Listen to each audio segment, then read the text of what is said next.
Hurmatli kuzatuvchilar, fermer akalar, dehqon akalar. Mana shu videomiz oxirigacha qo'yilib juda foydali bo'ladi. Og'ir sharoitlarga, issiq, sho'r sharoitlarga moslashgan o'simliklar bo'yicha demo poliyani ko'rib chiqdik. Bu haqida hozir obzor bo'ladi shu videoda. Oxirigacha ko'rib, tanishlarga ulashib qo'yinglar, podpiska qilib olinglar. Bizning kanalda juda ko'p sizlar uchun foydali ma'lumotlar bor. Oluvdik. Bir tup o'sib chiqdi-da, bir tutdan 10 dona urug' oluvdik. Ektik, bu yil bir dona chiqdi. Ko'ramiz yani qani bo'lsa bo'ldi, bo'lmasa brakovkada bu sharoit to'g'ri kelmadi. Bu ilmni qonunida bo'lmagan narsani tashlash kerak. Agar tashlamaydigan bo'lsa, uni chatishtirib boshqa anaqaga bironta agar hosildorlik bo'lmasa, sifati yaxshi bo'lsa, keyingisi ishlatib uni olish mumkin. Azlik o'rib quritib ko'rdim. Bol qurug'ini ham shunday yeb tashlayapti. Zo'r narsa. Hozir buni o'rsa yana ko'karib. Bu o'rsa yana ko'karib chiqadi. Ko'ryapsiz? Ha, mana qarang. Necha marta o'rsa bo'ladi buni? 3-4 marta o'rasiz ham bo'ladi. Zo'r ekan, lekin faqat oziqasini berish kerak. Ko'p massa olish uchun ko'p oziqa kerak-da. Ayniqsa azot ko'p kerak bo'ladi. Shuning uchun eskisidan janalini boshqa. Qo'qon jo'xori ham shuni turidan, ha? Qo'qon jo'xori ham shuni turi, faqat sal boshqacha. Hozir uni ham ko'rib ketamiz. Kerak bo'lsa o'zi Qaril eksa bo'ladi. Ko'ryapsizlar, o'zi mana mum pishig'iga o'tgan bu.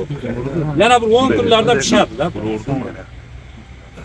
mum pishdi o'rdan. Hozir mum pishlardan o'tyapti, ko'ring. Qatyapti. Faqat bitta muammosi bor bular hammasini.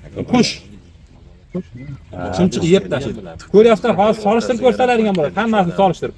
Buni qancha foiz yegan, narisini qancha foiz yegan. Yana bitta narsaga qiziqdik biz. Pishayotgan paytida qaysiga ko'p, qaysi vaqtda ko'p zarar berar ekan. Qarang, qushlar erta pisharlarni yeb tashar ekan. Chunki atrofda hech narsa pishmagan bo'ladi.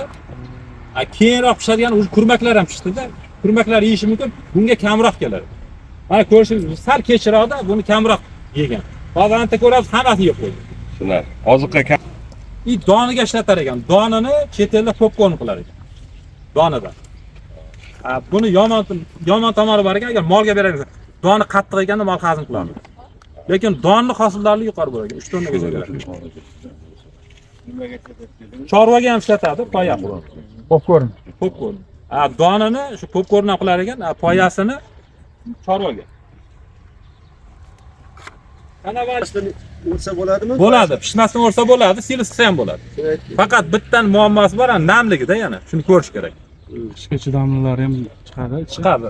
Qishga chidamlisi hozir bu yerda uncha ko'p emas, lekin bor. Kanavalya, buni o'zimiz bozorlarda ko'rsalaringiz ham bo'ladi. Oq katta bo'ladi. Ko'pincha buni dietiklar, diabetiklar bor, shular iste'mol qiladi. Qandni pasaytirish. Qaysini? Buni. Buni Mevasidan. donini. Moviya spa yeydi-da endi. Donini-da, qaynatib yeydi. 6 soatni qanchadir suvga solib qo'yar ekan, sho'r suvga, salani qashin chiqish kerak ekan. Buni qandaydir zarar tomoni bor ekan. Shuni solib qo'yganda u chiqib ketar ekanda. Keyin yaxshi bo'ladi. Yesa bo'ladi. Arjumak, uni hammalar bilsa kerak, grechka o'zimiz oddiy. Bozor sotadigan grechka. Buni chet elda ko'k o'g'it uchun ham ekilar ekan, juda ham tez o'sadi. Faqat biz sharoitda ko'ryapsizlar, asosan qurib qolgan. Issiq bo'lgan paytda namni ko'p xohlaydi. Suvni ko'p qo'ysa, mana shunaqa tezroq o'sadi. Asalarichilikka zo'r. Fors sebargasi deymiz. Bu ham O'zbekistonda hali ko'p ekilmagan. 2-yil o'zimiz ham ekyapmiz. Buni yaxshi tomoni 1 yillik. Bu yil ekdingiz, oziqa chorvaga pishadi. Proteini bezanikidan yuqori. Keyin poyasi yumshoq bo'ladi, bezaniki qatadi-ku. Gullasi ham poyasi yumshoq turadi.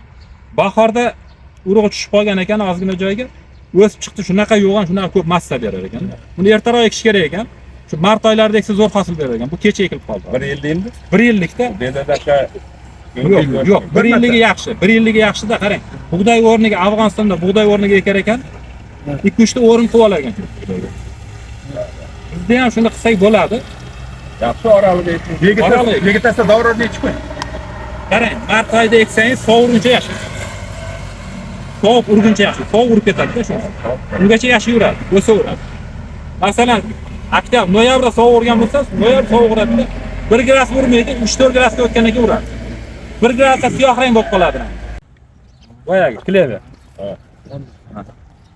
Bu ham xuddi o'shanga o'xshab, bu ko'p yillik.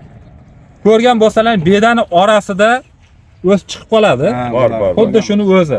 Buni yaxshi tomoni nima deysizlar? Buni yaxshi tomoni bargini sathi. Bezanikidan katta-da bu. Hamma protein bargida-da, asosiy protein bargida bu. Poyasida ko'proq lignin bo'ladi. Bu hazm qilishga uncha yaxshi bo'lmaydi. Bu nima? Bu barmoq tariq deymiz. Ko'rayotgan bo'lsangiz, chet elda bundan yosh bolalar uchun kasha tayyorlanar ekan. Bundan. Buni doni maydalanib qo'shadigan narsalar bor ekan, o'shanga ishlatiladi. Foyasini chorvaga bersa bo'ladi, lekin men foyasi bargi juda ham qattiq. Qo'y yeyishi mumkin, lekin molga menimcha qattiqlik qilsa kerak. Bu ham ko'p ekilmagan, lekin bizda buni yovvoyisi bor. Kim ko'rgan bo'lsa, yotib o'sadi. Juda ham yulish qiyin bo'ladi, tomir baqvat bo'ladi. Shuni bu madaniylashgan. Bu yerda ko'rishlaringiz mumkin, mana qator hammasi Kaptarnoxa. Har xil sortlari. Kaptarnoxa. Boshida ko'rganimiz. Bu bo'yi uzun formasi, boyagi. Biz buni orasidan tanlab olganmiz. Buni hammasi shu. Amarant deymiz. Bu amarantni yoshligida odam yesa bo'ladi salat. Bu shunaqa formasi, lekin chorvaga ham bo'ladi. Foyasini ko'rasizlar, juda ham baqvat, ko'p massa beradi.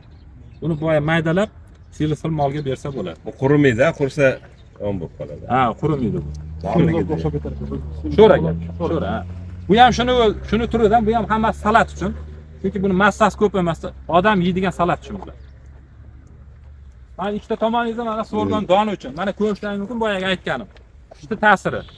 Bunda 80% ni yeb qo'ygan. Bunda 90% ni yeb qo'ygan. Bular yana bitta tomoni bo'yi karlikovida, kombayn yordamida o'rib olishimiz mumkin. O'rib olgandan keyin poyasi ko'k massa bo'lib qoladi, uni silis qilib olsak bo'ladi. Donni olgandan keyin. Chunki donni olgandan keyin ham qurimaydi. Bu Hanigrin. Bunisi Nudan degan. Bular sorgolar. Men buni pichanga ishlatsa ham bo'ladi, buni silisga ishlatsa bo'ladi. Juda ham massasi ko'p.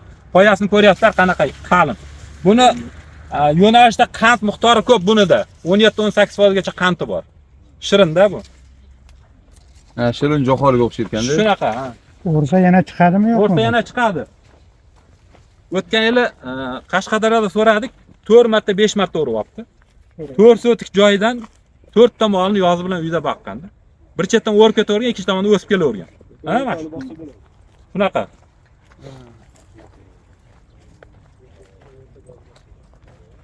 Sho'rga silos Makkadan ko'p beradi.